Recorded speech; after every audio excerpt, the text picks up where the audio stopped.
And we are recording. I gotta get some sound here. Yeah, I can hear you. You got to turn up your volume for us so we can hear you well. So you should have a speaker button with a speaker that you might have to hold the function key down and turn it up. I just had to turn it up a bit. It was too low. Yeah, that's good.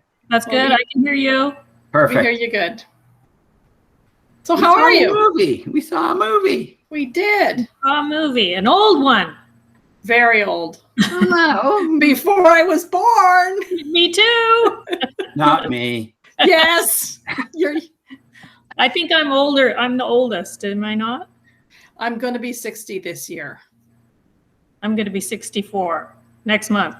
So, yeah. I'm going to be 75. Old? No. I'm 58. So the Barefoot Contessa. Yes. And why I picked this movie? Because we had to wash out our eyeballs and ears from the last one. The last one was very volatile and. What was it? Why him? Oh. It was a very like meatballs, sophomoric humor, like which isn't like necessarily bad, but it was like, okay, it didn't have it was stupid. Yeah. They made stupid parts of it. They didn't a lot need of swearing and like really harsh, and yeah, they didn't need to go like it wasn't a, especially because I know I'm sharing this with Anita. It wasn't the kind of movie. Hearing that again, that rumble. Are you hearing that? I have a car going by. There was a car. That's funny that I'm hearing that in a funny kind of rumble way. That's strange.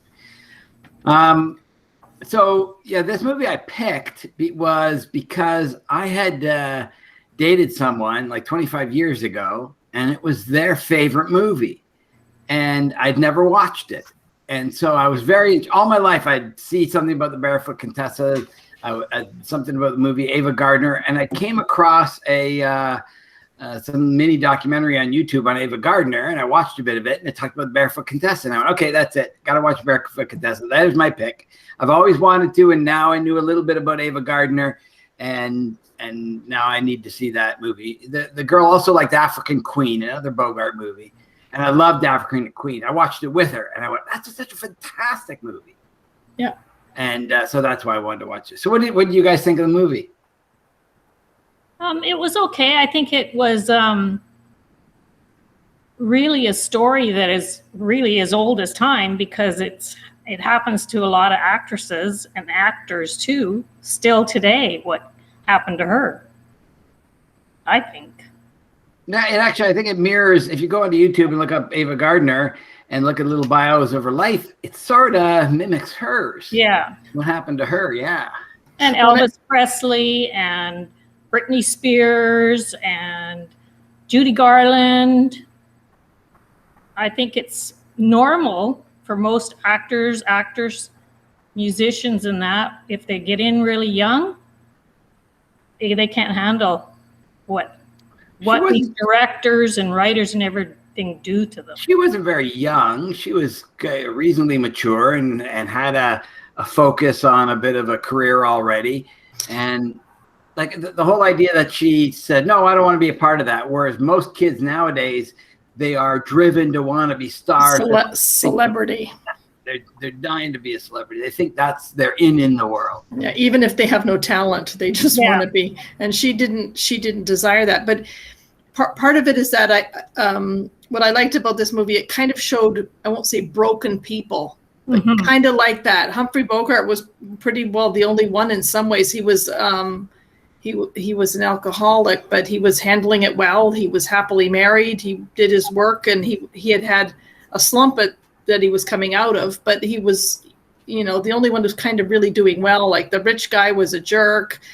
The women were like slapped around or idiots. And it's like, wow, except for he and his wife, everyone kind of had problems. Yeah. So you can see what it did say is that rich people, money does not solve your problems. Exactly. So right. That was a good plot point, I thought.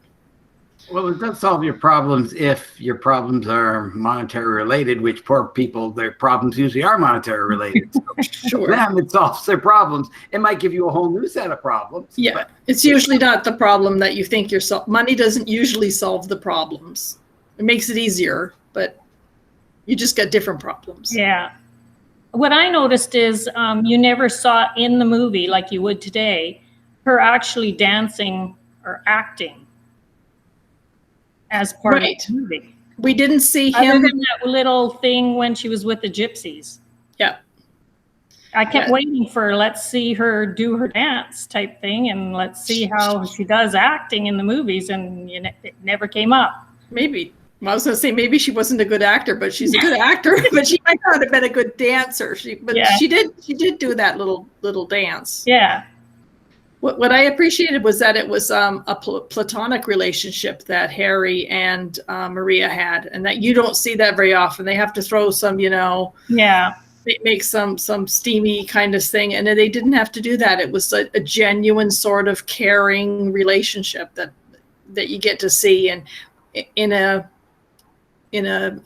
business where they all kind of eat you up and spit you out. Yeah. It seemed like a really good relationship. And I think Harry knew right from the start that she was going to be eaten up and spit out. Yeah. Yeah, And he tried to protect her. Yeah, he did say she was still a child in many ways, even though she had this aura about her. He sort of knew that. But weren't you on Tinderhook sort of waiting for something with her and Bogart?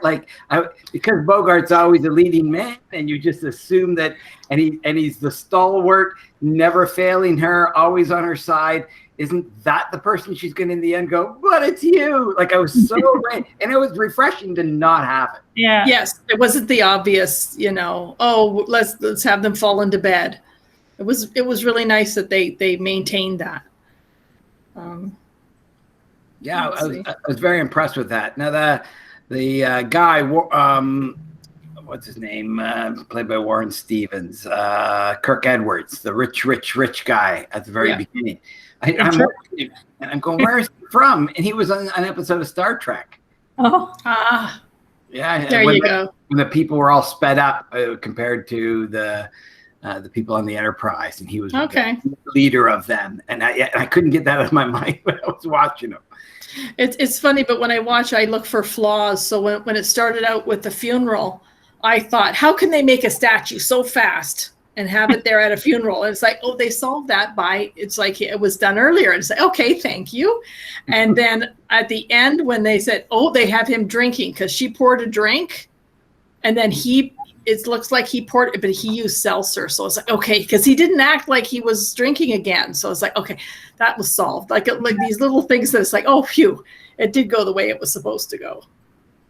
But someone, please, at the funeral, please, somebody hand him an umbrella because he's just standing there in the rain. And please, can't anybody share an umbrella with him? Well, wasn't that sort of to show that he was on his own compared to everybody else? Sure. It's like he didn't think to bring an umbrella. No, but it wasn't that. It was he was alone. Everybody else was under their umbrellas and had it all planned out. And he was the same guy to her the whole time, whereas everybody else sort of wanted to use her. Even the people who are playing games at the tables, they just want to be in a rich party and be a part of it and be part of the aristocracy. And I thought there were three parts to the movie. Initially with Bogart, and then Bogart was gone and the other guy's narrating, the helper guy. And then it goes back to Bogart with the other guy narrating still. Yeah, I noticed that too. And I thought that's how they introduce somebody and they do a little bit and then they go back and show how that all came about with that character. Yeah, and the guy comes out with a black guy, the South American millionaire, and he's on a boat. But he seemed really relaxed when they have the attitude of slapping a girl just for mouthing off a little bit, you know what I mean? And she gets slapped and nobody even, and then he gets a black eye from her and she's fine. You think, oh my goodness, she would have been beat up silly. This girl just says something and gets hit. Yeah. Like that didn't make sense that she could get away with so much. Like I don't know why she did with him when he bought and sold people. Yeah, we don't get to see that scene. There's plenty that we don't get to see, which is sort of nice. What I appreciated was the fact that the guy who directed it, he also wrote it. Yeah. And the lead character is the writer and director. Right. But one of the things, they went looking for her, they're looking for someone to go in the movie. And it's like, we have no idea what the plot is, what they're looking for. Like they're just looking for a person. Someone to make a star. Yeah. Just create a star and make a lot of money. Yeah, but I wanted to know what kind of story it was. Like, Yeah. Was it a, did she need talents besides dancing? Yeah. Well, he gets back to the studio age where they wanted the starlets and they wanted to have them part of their studio. And I mean, Howard Hughes did that. And like, if you got somebody under your studio brand and made them do 5 pictures for you, that's sort of what they were describing at the very beginning when they wanted to contract her out and make her, you're going to get $100 a week, maybe $200 a week. And that's supposed to make her go, I can't believe I'm so lucky, where she didn't really want that luck. That's not what she was looking for the whole time. Mm-hmm. But she really didn't know what she was looking for. I think it was right? love. Yeah, but she kind of got it and then it backfired on her. And Mm-hmm. I wasn't ready for that ending at all. No. Even though we're at a funeral. Yeah, it's like, oh, he killed her? Yeah, that was pretty. And I It's don't like- think he ever knew that she was pregnant either. I don't know. We don't know. It doesn't really. You know that for sure, because Bogart, he goes, did she say anything to you? Oh, no, nothing. And he goes, what did she say to you? Oh, nothing. Like, I think it might have been different. He told Bogart that she was pregnant. Yeah, no, And but not. He asked who else knows, and she said only us. But Right. she was going to go tell the guy that got her pregnant. It was over because it was going to be her and her husband's baby because she loved him so much. Was that what she was doing, or did she say she was going to go tell the husband? She was going to go tell she was caught with her lover. She said it's my baby, and me and my husband will raise it. I'm going to go tell my lover it's over now. Yeah. And that's why she got shot, was because he killed both her lover and her. Yeah, I knew that, but the point, I didn't, like, did she come in with the lover and say, okay, I want to tell you he's my lover, and then he shoots them both? Or I think they got caught. He followed her to where she was going to find out where she was going, and caught her with the lover as she was telling him, it's over, I love my husband. That's what I think anyway. Yeah. And he walked in because he was following her and shot them both before she Walked in conveniently with a gun. But did we learn that he was in the war? Yes. He was in what's that near Tripoli, Benghazi. He was in Benghazi, which is in Libya, during the war. And he said, "I essentially got shot out. Only my heart was left." So was he saying, "I can't perform in the bedroom"? Is that what he was saying? Cannot have children. Their line stops. Like, the sister couldn't have kids and he couldn't, and so she was now going to provide that. But that comes then with her infidelity, right? And I think she was hoping that he would accept that because it gives him an heir, even because he couldn't. Well, why wouldn't he? Why wouldn't he accept it? Because it means she was unfaithful. Yeah, but he can't. Unfaithful. I know. You're not unfaithful if you can't do it. I mean, I guess you are in literal No, sense. she was. She was unfaithful. No, but she can't be unfaithful to somebody she can't have sex with. I don't think he thought that she was just doing that to get pregnant and produce an heir. I think he thought she was having an affair because she was in love with somebody else. Yeah, That's why she killed them both. Yeah. right. But if you can't give your wife sex, you expect her to. Yeah, I have a surprise for you, honey. We just got married. I got this letter saying you're never gonna have sex. You better not look at another man. Bye. Like that all seems like he jumped the gun with "I want to kill you" instead of going, "Oh my goodness, what have I created?" Of course, you know what I mean. Like you'd have that, especially when she punches a guy, a multimillionaire, and gives him a black eye, and they all go, "Oh, leave her alone." Yeah, and then somehow they turn this thing into the worst, and they're relaxed. I almost thought he was going to get off because in Italy you sort of have that scorned lover kind of laws where at the end I thought he was going to blame it on Harry. But do we even know for sure that she told, like he found out that she was pregnant? No, he never did. I don't think he knew. Right. Only Harry knew at that point. Once she was dead, only Harry knew that she was pregnant at the time. Right. Unless she told him, I'm having a baby with him, and that's why he killed them. But then he had too many questions, like, what did she tell you? And he just did not know. No, yeah. But that was like, I sort of didn't like that ending. I wanted, because he loved her so much. Yeah. And then he tells her this truth. And now she has to like contend with it. And so you don't get to see any of that conflict be understood. And that's why the killing just doesn't make sense to my brain. And I think she loved him as much as he loved her, I think. Yeah. Yeah, they both loved each other, but it's like, they don't know how to talk? Yeah. You know, like communicate. But now, was she, because she had her cousin behind the curtain when he first met her. And then was he sort of alluding to the fact that she had sex with this guy just as she's gotten married to her new husband and ends up having sex with him, that she was a floozy, even though she, like, I caught a thread of, the fact that I married this guy, but I'm having sex with him. I got caught with it. And he made some kind of thing like, oh, your cousin again. Remember he made a comment sometime earlier than that. Oh, maybe you're out with your cousin again, which just meant another guy. And I went, oh my goodness, she's having sex with everyone.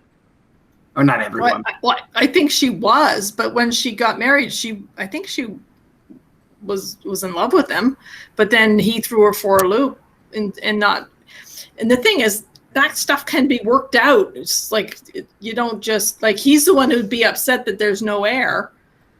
I think he jumped the gun. Yeah, without hearing what exactly was going on. Yeah, even though he loved her so very much. It's like, Well, they were pretty clear with the days when she came to see Bogart. She said something like 15 days ago is when we got married. Yeah. Obviously, if she's pregnant now and knows she is, she would have to have sex before getting married with this other guy.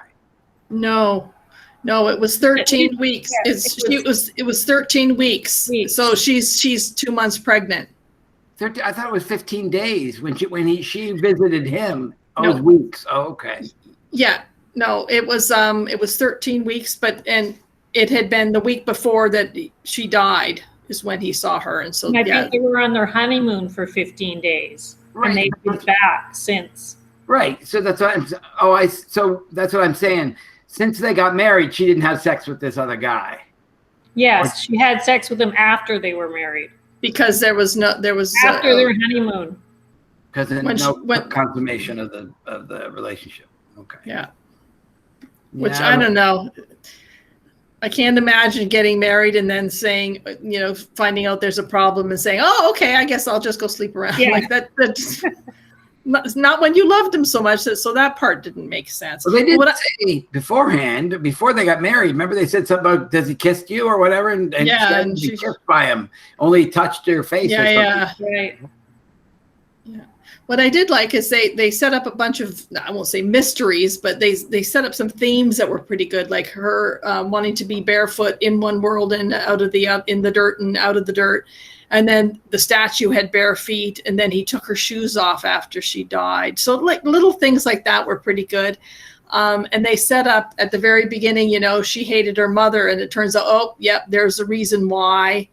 And little things like that. Was she going to become a star? Was she going to be in the movie? Yeah, she was. So yeah, I like how they set up some of the things and answered them. But there are still a few questions that it makes it a little bit unsatisfactory in that way. But we don't always get to know the answers, and that's kind of okay. It's not overly frustrating. Yeah, there's a lot of podcasts out there that talk about the making of a movie. Maybe I can find one on the Barefoot Contessa, because it almost seemed like Bogart wasn't around for the middle part, so they went, let's just make this little, we can make a little piece of life for her. Like, why Bogart would have been gone for that amount of time, other than, I guess, then it brings them back together again. It just seemed weird that you had two different narrators throughout the. Well, part of it is that he did 3 movies with her, and now he's moved on with his success, and he keeps doing movies, and she is not. Like, so she's stopping, and he is continuing with work and his happy marriage and stuff. Well, we don't see him and her doing movies together. We No, saw not them anymore. before they did that, and we see them after, but we see her life in between, but not Bogart anymore. No, but you were seeing her. She wasn't making movies with him. She was done that. Yeah, but they had done 3 movies together. Yeah. Right, but we didn't get to see any of it. That would have been interesting to see. That I think is a good movie when you go, hey, I wanted to see them make the movie. I wanted to see how she became an actress and stuff like that, as opposed to, oh, I'm glad we're getting to the end of this. As opposed, you know, Yeah. I like that part. Yeah. So the other thing, Edith, just so you know, when you say something, keep talking. Because when you say, yeah, what happens is we're going to watch the video later and it'll be Anita saying a sentence. You'll say, yeah, and I'll flip to you, then back to Anita. So when you want to interject, say something and keep talking. Then the sort of, it sticks on you for a little while. And then when you stop, one of us will pick it up. And then we got to keep, Anita and I have learned this over time, because first time we're just talking over each other the whole time. Just go back and forth, back and forth, back and forth. It's pretty funny. So, Anita was saying you were thinking of a movie for next time. Yeah, I picked A Countess from Hong Kong. A Countess? A Countess from Hong Kong. It's in Jeff's movies. So here's the funny thing, Edith. Anita likes to make some kind of link between my, look at the smirk on her face. I'm loving this because I'm ready for it. I'm ready for it. So here's what she does. She wants to find a link. And the obvious link is they both have the word countess in it, but that's not Anita's link. It's not going to be, right? No, it starts out as that, but then I go hunting for, like, once I have the movie, like with the obvious link, then I go hunting and to see if, like, oh, the second set director is married to the hairdresser from the other movie or whatever. So you did find another link. No, not yet. It's another old movie, and it's a lousy title. What a stupid title, The Countess of Hong Kong. Like, how dumb is that? But it's Marlon Brando, and it just sounds like a good movie. It's an old one. Oh, Sophia Loren. And you know what's funny? I was thinking of Sophia Loren when I was watching her act as the Spanish person, and her way about her and her coldness is how you sort of think of Sophia Loren getting through all the crap she had to go through to become a starlet. You know what I mean? That was that same kind of. So man, did it seem to emulate what had to happen to Sophia Loren. So it's good that she's in this next one. Yeah, I thought we'd go old again. But what else?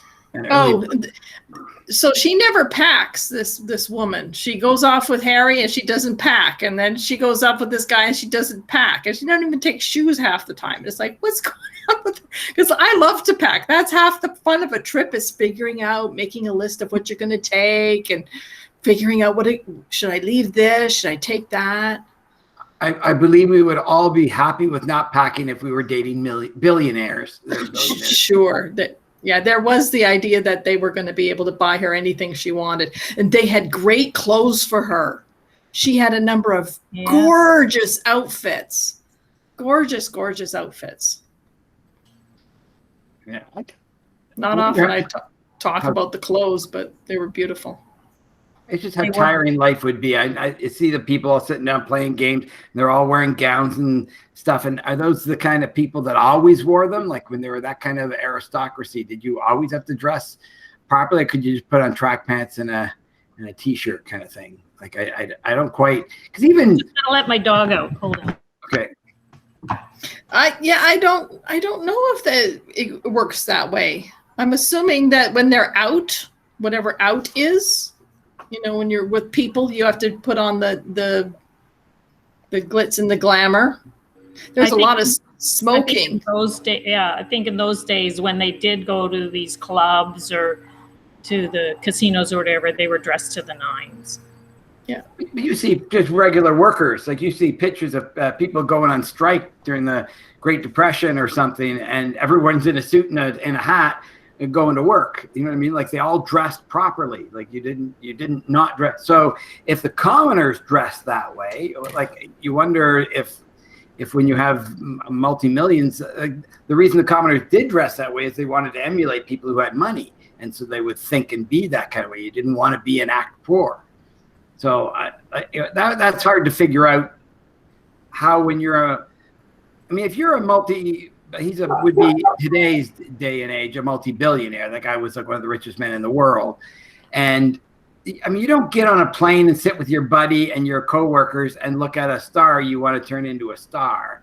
That didn't make a lot of sense to me. Like that rich guy was an idiot. Yeah. He didn't even talk to people. Like he had someone else do his talking for him. And it's like, wow, how arrogant can you be? But I think that was their way of saying, see how rich he is? He doesn't even have to talk to the girl. Yeah, exactly. Number one lackey and number two lackey to go talk to girls for him.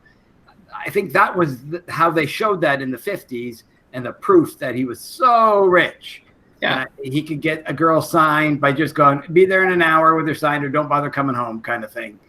You know what I mean? That throwing around your weight kind of thing. But he wasn't a likable character at all. No. Do you think he really liked her and he was the one that wanted to end up with her? Well, he wasn't showing it the right way, that's for sure. No. But he wasn't used to people turning him down regardless of how he treated them, right? That's true. Like that girl who was there, even after she got slapped, she sat there and went, "Can I have some money? I'll go home myself." And you can get away with whatever you want. So, and even Trump said, being a billionaire, women throw themselves at you. I know you think that I'm the lechery guy, but you have no idea what happens. That's Trump. Yeah. Well, the thing that they wouldn't be. The controversy now will be the word gypsy. Did you know that there's people who are offended that the gypsy moth is now called the gypsy moth, and they want to call it something different because you're offending the gypsies, calling the moth after them. So they want to rename the gypsy moth. So here's where Anita and I start getting into politics after about the half an hour point where we start deviating, and we were hoping that Edith would pull us back in, reel us back into talking about the movie every time we start diverting and start spouting off our own. Sit back and watch it. Well, you can only talk about the movie so long. Yeah. For me, anyways. What else do you want to say about the movie? I was just looking at the new movie. Charlie Chaplin, is he in it? Yes, or is he directs it, and then there's another Chaplin. No, he's in it as an old steward. So he does. But there's two Chaplins in it. So I thought I would like to see Charlie Chaplin. That would be pretty good. Yeah, no kidding. So it looked like a good movie, even though it had a really stupid title. I thought it was a stupid title. So what do you give it out of 1 out of 10? What do you give it?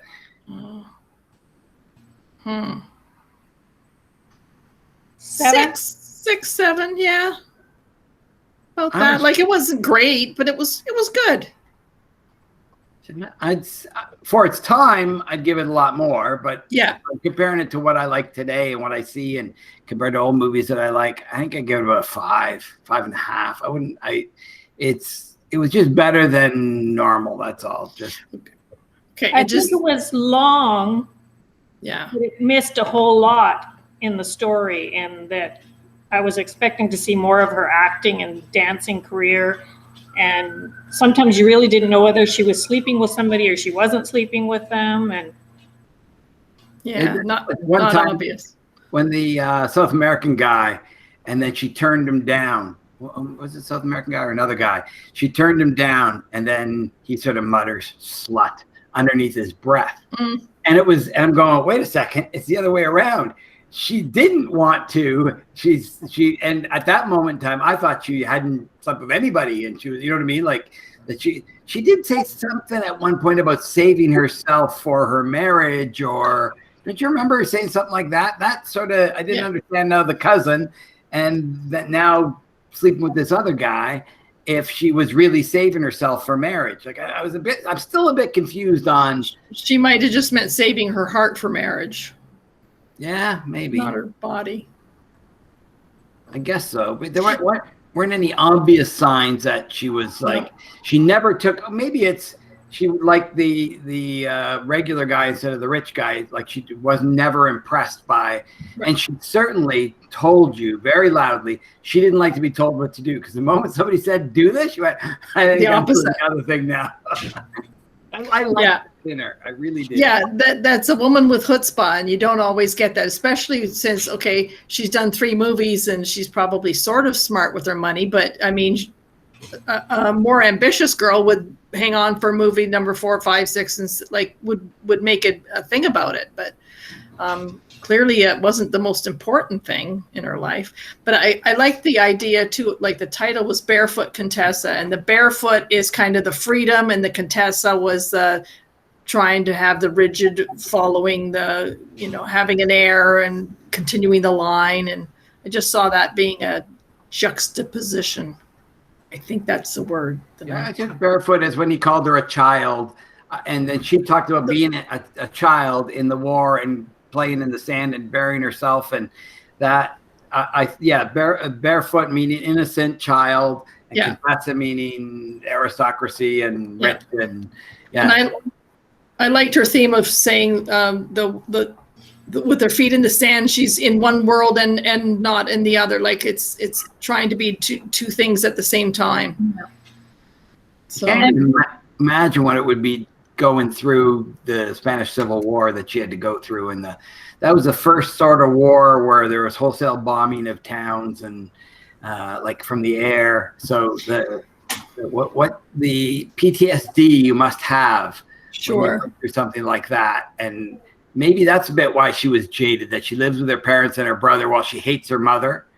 And her father's a cold individual, obviously just sat there, didn't do anything, and then bursts out and kills her one day. And you know what I mean? Like she wasn't even surprised about that.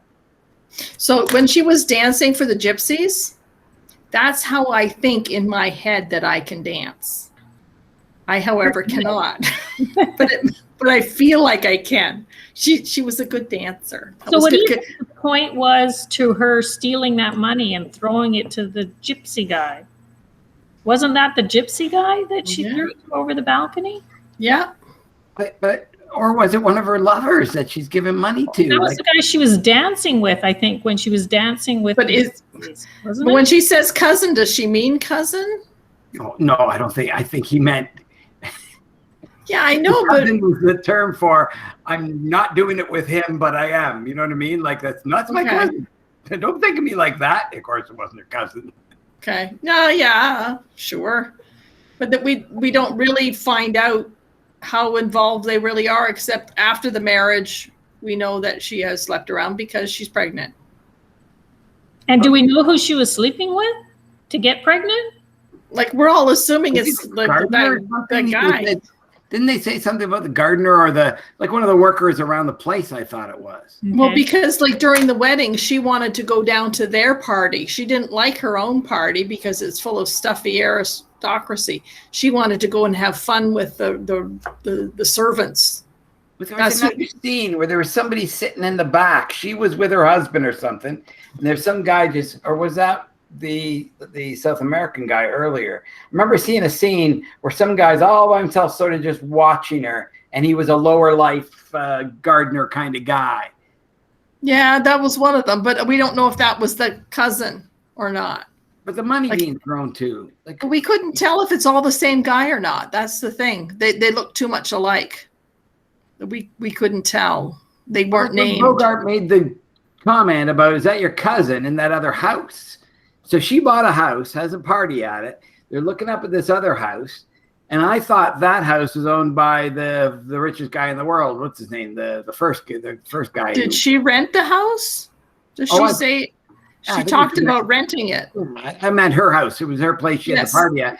And then there was the house in the distance. Was that his house? Mm-hmm. And then he was staying there. Right, but she said something about Bogart made some kind of comment about oh, go off, be with your cousin or something. Or you're going to, don't you remember that? I do, but I don't know who it was that they were referring to that was living in that house. That's the thing. I'm assuming it's all the same guy. It's the guy behind the curtain is the guy she threw the money to, is the guy who's staying in the house, is the guy who was at the party during the wedding. Like that, I think it's the same one. He came from a little a Spanish town and never been out of the country, and now he's her gardener at this house and the guitar player at this party. Like, it seems a bit funny that somehow he gets to follow her around. I think it's more plausible that she finds the young and innocent guys and takes off with them because she doesn't like the rich guys who buy and sell people. She's sort of making a note of that. I will give myself happily to a real person instead of these fake people. No. Could be. I don't know. I still think she loved the rich guy in the end, and that's who she wanted to end up with. Yeah, it's too bad he shot her and killed her. Oh, she had sex with somebody. I especially in the 50s, I sort of get why that becomes the end result in Italy. Were they living in Italy at the time or Spain at the time? I think so. Yeah. But if he wasn't going to tell her before they were married that he had problems, then they're not going to talk about her infidelity afterwards. It's not a communicating kind of society. It's like they had to go to counseling and therapy and stuff like that. That just wasn't done back then. Where's the psychiatrist? Where's the, dial a shrink or whatever that they... He did call himself her when he was introducing him to him. And he goes, I'm her, this director, psychiatrist. He said, I think the word psychiatrist. And then he sat down in a little chair with little teeny arms that looked like a psychiatrist chair. And I went, oh, that's like you. And he was talking to her at the time he did it. Like it was sort of going down that road of him being her psychiatrist. But I really thought something was going to happen and she was going to profess her love for him at the very end. When she started crying, I think that's why they did it. She comes to his place. She's just been married and starts bawling. I'm going, oh, here comes the truth. I wasn't expecting that. Really? Yeah. What did you expect in that moment? I wasn't expecting her and him to get together at all during the show. Really? No, they would have had scenes with sexual tension and the hands touching and eyes longing or something. You don't just kind of blithely go on parallel courses and then bump in at the end with that. Like a director would play up those things. If that's the end result, that's usually what they do. I was. So what did you think when she cried? And what did you think was going to come out of her mouth at that moment? That she was going to tell him that her husband couldn't be with her and give her children and everything, and that's why she was upset. Yeah, we didn't know it was. She also, by the way, took care of it herself. Yeah, I didn't know that at the time, but that's why I thought she was crying, was because she'd been on the honeymoon with her husband. They'd been together for so long and nothing, this many weeks, and he couldn't do anything. But it's like, doesn't he tenderly love her other ways? That's what she liked before they were married, was that he touched her face and touched her hand and kissed her hand. And but he was pretty cold when he told her, gave her the note, and he walks out. Yeah. He didn't do the comforting or get comforted or give her a chance to say it's okay. Yeah. Like, he didn't even allow for that moment to happen. I thought that was pretty cold. Yeah. You marry her, like you actually do it. And you surprise her, and you turn your back and go, ta-da! Happy honeymoon, by the way. I won't be bothering you tonight. Or ever. No more touching. No more touching. Yeah, you don't need a headache. I thought that was very strange. I was thinking a different ending would happen for Humphrey, but I'm glad it didn't. I'm like super glad that he wasn't the male lead that way in this movie at all. Yeah, she was the one who was a bit of a rake, whatever you want to call it, the female. Yeah. It's not the guy being, although there was enough scuzzy guys, everyone else, like all the rich ones are slapping people and being ignorant. And Yeah, but how do you not do that when you're rich in the 50s? Like, how do you? That's all you'd have learned. That's all you'd have learned from your parents. That money buys every. I mean, up until the Me Too movement, that was what ran Hollywood. And I think it still does run Hollywood. Yeah. But it was like that's the thing about the. Now we're getting into politics again. Like when you blame a man for giving a girl a part because she slept with him, how are not the parents of the other actress who didn't get the part because she didn't sleep with him not mad at the girl for doing that? You know what I mean? Like, my daughter didn't sleep and then didn't get the part. And so in other words, it's only because my daughter was good pre-Me Too, didn't have to go through this. So they want to blame the woman to some degree because they were willing to, either in, before it happened, accepting it, or after happening, being quiet about it. Then gets the part and they become Jennifer Lawrence or whoever it is that, makes it in the world. And so somebody's got to be mad at her for using that, as much as the girl is mad for making her sleep with her, because it's the same loss and gain on the same value playing field. Well, I just like how she had a rich guy after her on the boat, and she gave him a black eye. I love that part. She should have had a hurt hand or something. Frozen. You can't get a black eye with a punch unless you used an elbow. I don't think they knew how to fight back then. So you would have done this, and you on a guy's eye to give it black, you probably break a finger or something. So like, sure, and maybe makeup, yeah, a bottle, yeah, she clocked him with a bottle. But he did say he was a wimp. He did mention that about himself. Do you remember that? He goes, I'm not a physical guy. I don't get into fights. I just buy and sell people and come my way and get on my boat. But he said, I would not challenge you. And then he got slapped in the face. I thought a duel was coming. Remember when he got slapped? The guy had slapped him. And I was very sure. Remember that one scene that was played out twice? They played a scene and then another angle played the same scene. Do you remember that? Yes. It's a different perspective. Yes. Yeah. And that was the slapping scene when he was slapped. And I thought that meant a fight now has to happen. And nothing came of that. It was really strange. He just went the way it took it. The other thing I sort of didn't get is that there was two rich guys. One, the guy at the beginning who wanted to be the producer, and then the other guy who was the guy on the boat. And it's like they could have had the same part played by this. Like they had two different people playing the same part of rich, arrogant guy. And it's like, well, would have been satisfactory if she had slapped the first one. That would have been nice. So. But maybe it showed you the difference because even the guy she married was a rich guy. Yeah. But I like the way they talked about the end of the war. Spanish Civil War happened. World War II's happened because that guy was in Benghazi. So that means that was World War II. And he's saying how the aristocracy and the idea of countesses throughout Europe and counts are gone. You know what I mean? That's not what people are valuing anymore. And so they sort of had that chat in this movie about that dying aspect, all the art on the wall every step of the way in the houses. I mean, that just looks so over the top rich. Yeah. When Martin came to meet the family, we didn't take him through the portrait gallery to see all of the relatives. So we don't have that kind of stuff. We did. Yes. The Thunder Bay pencil drawings. Sure. We did. Yeah. Not quite. We have Dad hanging in Denmark. He's got a look-alike that is hanging in Denmark. I want to go to Denmark and find out who the name of that guy is, because I remember seeing that. Yeah. In the Ribe Cathedral in Denmark. So when did we meet up with you, Edith? Was it in Holland about 10, 12 years ago during that mini family reunion?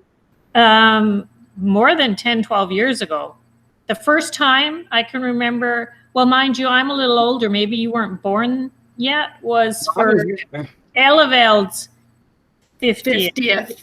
Yeah, Jeff was slept up in the top of, in the old farmhouse, up in the top, overlooking the hay, not the hay, but the grain, up in the attic. I was there. I just only remember the odd scene in my head. I was 3 or something at the time. Yeah, I think I was 5, you were 3, and then Mom was pregnant with Doug or close to it. Yes, Mom was close to being pregnant. Like it was. There was only the 2 of you then? Yes, yeah. Doug was not born. I don't even know if she was pregnant. So Jeff was the one with the annoying fire engine. No, that's Jeff. Jeff said fire engine, fire engine. But he had one there that he kept going, and it kept going, the alarm kept going off, and the ladder would go up, and everybody was going, somebody take that thing away from him. It was probably me. That would have been me, yeah. I remember about fire engines. Are you going to tell the story about Opera James? No, I was just going to say the only thing I remember about that was I got to drink beer. Oh, really? Someone gave me a sip of beer. I was 5. There they were. Oh, and my favorite story, it involved your brother. He got his head stuck in the, and how I remember it, I legitimately remembered my father came and he pulled the bars and Mark was rescued. That's how I remember it. But apparently, and then I think it was Neek or Matthijs said, hey, all he has to do is walk his body through. After they were almost going to cut it with a saw and everything. Sure. It's like he got it in. He's got to be able to get it out. Yeah. But yeah. They couldn't figure it out until one of the young cousins said, oh, just move his body through, and then his body will be on this other side instead of the head. I mean, there was, I don't know how many people standing around. Yeah, like, panicking, trying to figure out how to do this. This kid is trapped in the... Well, all it is it's proof that Anita's memory is faulty, like when she ate the flour. No, I did eat and it was me that ate the flour at Upper James. Maybe he tried to do that and those things didn't move. See, me eating the flour has been published in a book, so What does that mean? That means it's the truth. No, it doesn't. It doesn't at all. Lies can be published in a book. It's called fake news. Haven't you heard? No, I don't write fake news. We have this story where I remember living in Upper James and eating flour out of it was a sort of a greenish gray, and it would sort of like fatter at the bottom and thinner at the top, and then had a lid on it, right? Do you remember those? And it's sort of a little bit of a fatter bottom kind of shape. Yeah, it was the flour, sugar, coffee, tea.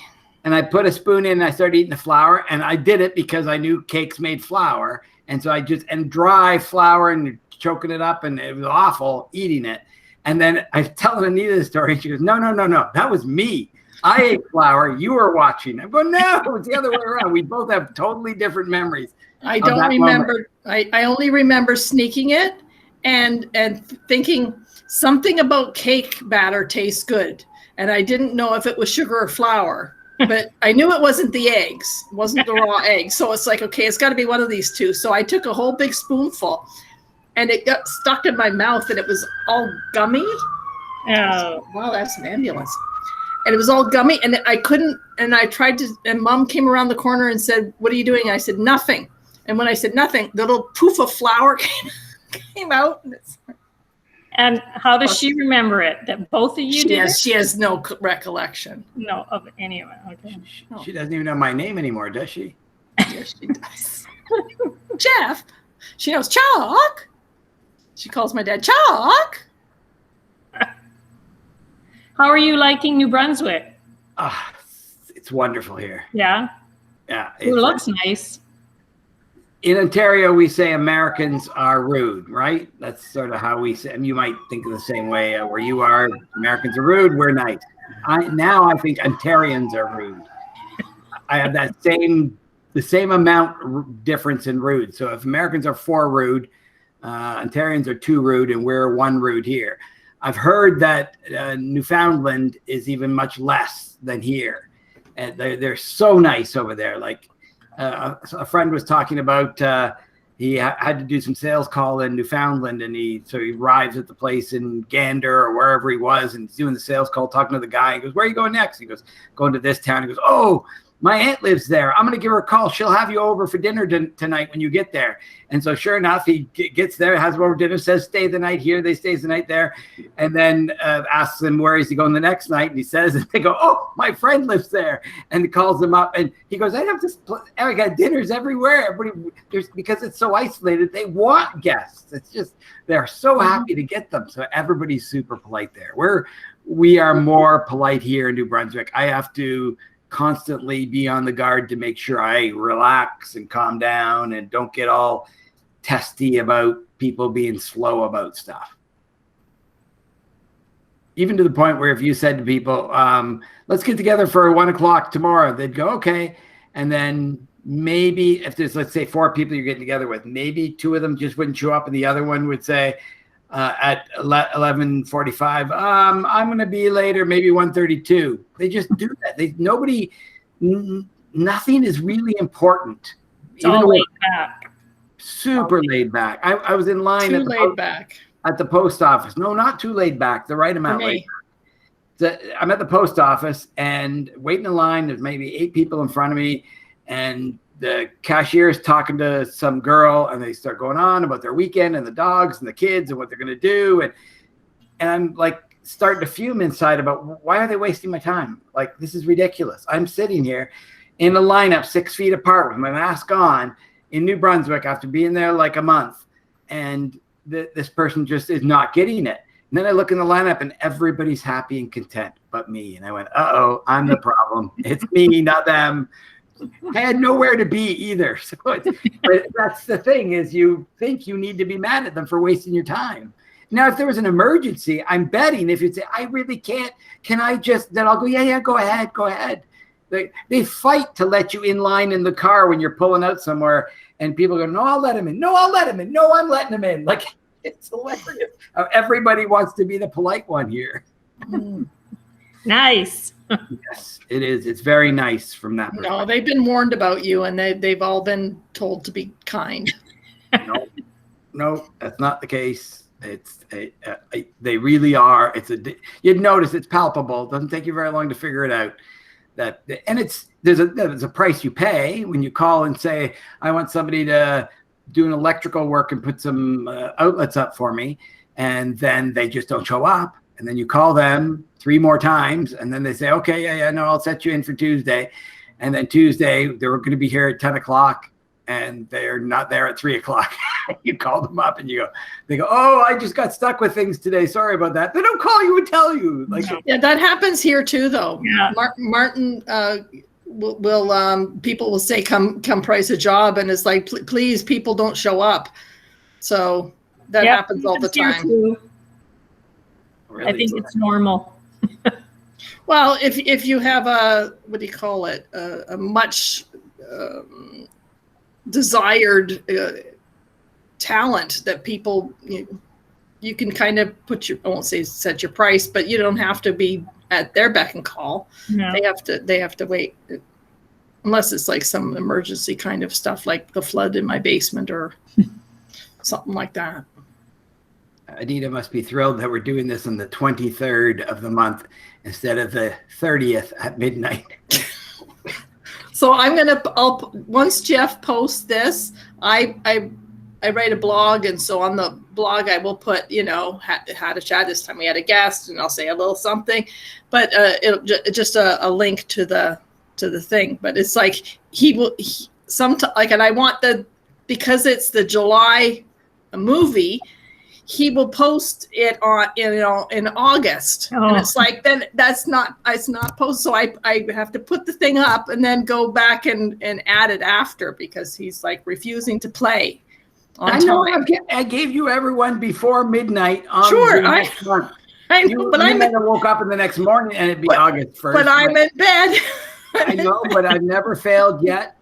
At one time, it was actually the 1st of the month here, but not where you were. So I made it. It's all good.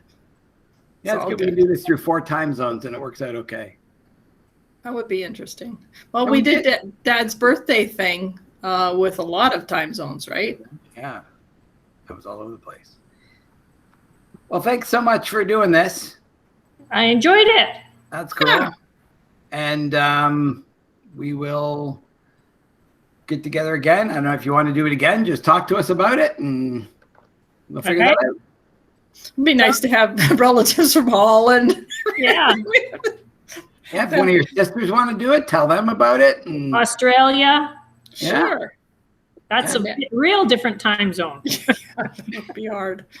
that's a new one for Anita. Find somebody in every time zone. There you go. There you go, Anita. Jeff was saying, we should find someone that's like, Anita doesn't have any friends to ask. Like, I have one good friend and I am not going to bug her with this. So I can't do that. Right. Jeff feels like he has friends of all kinds of people he can ask. And I have no friends. That's not, I have less friends than you do. You have one. I have Barb Parkin. Well, I have another one, but she's in the States, so she kind of doesn't count because she can't be relied on to, do stuff with me. And so Barb Parkin is a friend of my mom's and same age as my mom. And I have this running joke about me and Barb Parkin that if Debbie and I had gotten married, then the joke was that because Debbie knows everybody and everybody's friends and loves Debbie. So what happens is the usher would meet the person at the front of the church and go, "Are you with the bride or are you Barb Parkin?" And Barb Parkin is the only one who would be sitting on my side. Because I'm related to Jeff, but I'd like to sit on Debbie's side because I like her.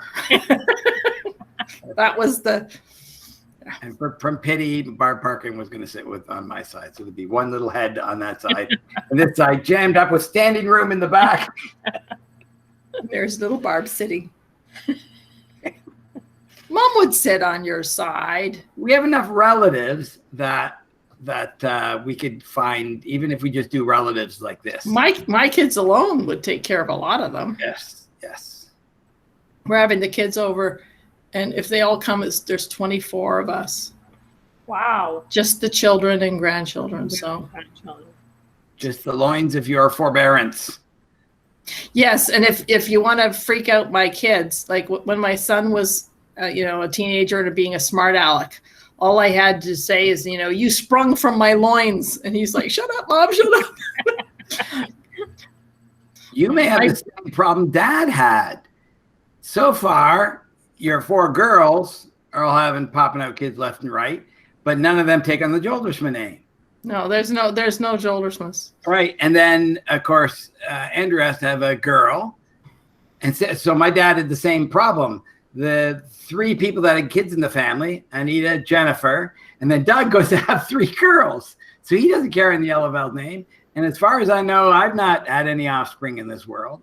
Unless somebody comes knocking on the door, which would be pretty nice because have to be over 20 years old and I don't have to pay for them anymore. That's the kind of kids to have. They're done and grown. Yeah, I have a cousin from my mom's side who their son came to live with us for about 2 months while he was going to school, and we just love him. He became a member of the family, and so when he got married, like we sat in the groom's side of the family, like with the parents, because like he considered us kind of like the Hamilton parents. And it was like, that's the kind of kid that you don't have to pay for their braces. You don't have to raise them. You just have to enjoy them. It's like, that's the kind of kid to have. So bypass all that stuff. Well, let's let you guys get on with your day. I will go to bed. I've been up since 4. Yeah, I've heard that. Just stay up later and then you'll get up later. I probably will get up late tomorrow. Good idea. It's Saturday, so. Yeah. Whoa. Oh, I disappeared. No, you're here. You're here from my perspective. We can see you. Can you see me? Yeah, and it's properly clicking onto you. You probably just lost the window, but it still stays active in your with everything. So yeah. Try launching again. Continue. You don't have to launch it again. That might be it. That might call it up again. I would just look for the window look for a Chrome along the bottom and click on it until the one that you're on opens up, because you probably minimized the window. because it's all still working. If you launch again, you'll have youth there twice. And you'll probably get some feedback from that. Oh yeah, they'll be squealing. I've had that before. I don't know. This website works better than Microsoft Edge. Well, that was nice. I really enjoyed